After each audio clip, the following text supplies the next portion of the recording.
I can tell you now, you are not going to get any senior counsel who's going to agree to be vetted. You're not going to get it. The reason they are called senior counsel is because they are beyond reproach. They are officers of the court. If you want to vet a senior counsel, it's the same as wanting to vet a judge. And they are not asking for a job. But you go to them or come here, come and lead our evidence, but we're going to vet you. Who will want to subject himself to such a thing?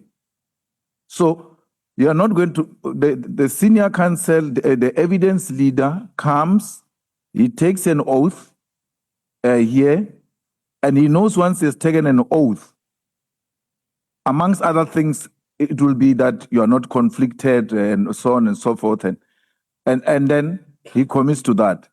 If he engages in anything, if he lies that is not conflicted and it comes out down the way, the professional body will deal with that. It will be dealt with professional bodies that regulate them. But to get a senior counsel that agrees to be vetted, I can guarantee you it's not going to happen. So that's number one. Number two, which is the last one. No, the last one. If we are going to extend the names with more, I agree, and I agree with the spirit, but my problem is that we don't have time. So we'll rather say that the way we've synchronized the items now, that the terms of reference we finalize with them, and if we want, take a little bit of break and then come to the names.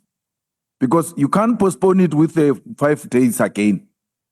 Because once we agree on the thing, we know that we're going to appoint the evidence leaders that must start the work. Thank you. So we can have meetings, but also, Chair, we're going to start struggling with a quorum if we keep this thing postponed, because we're going into the elections.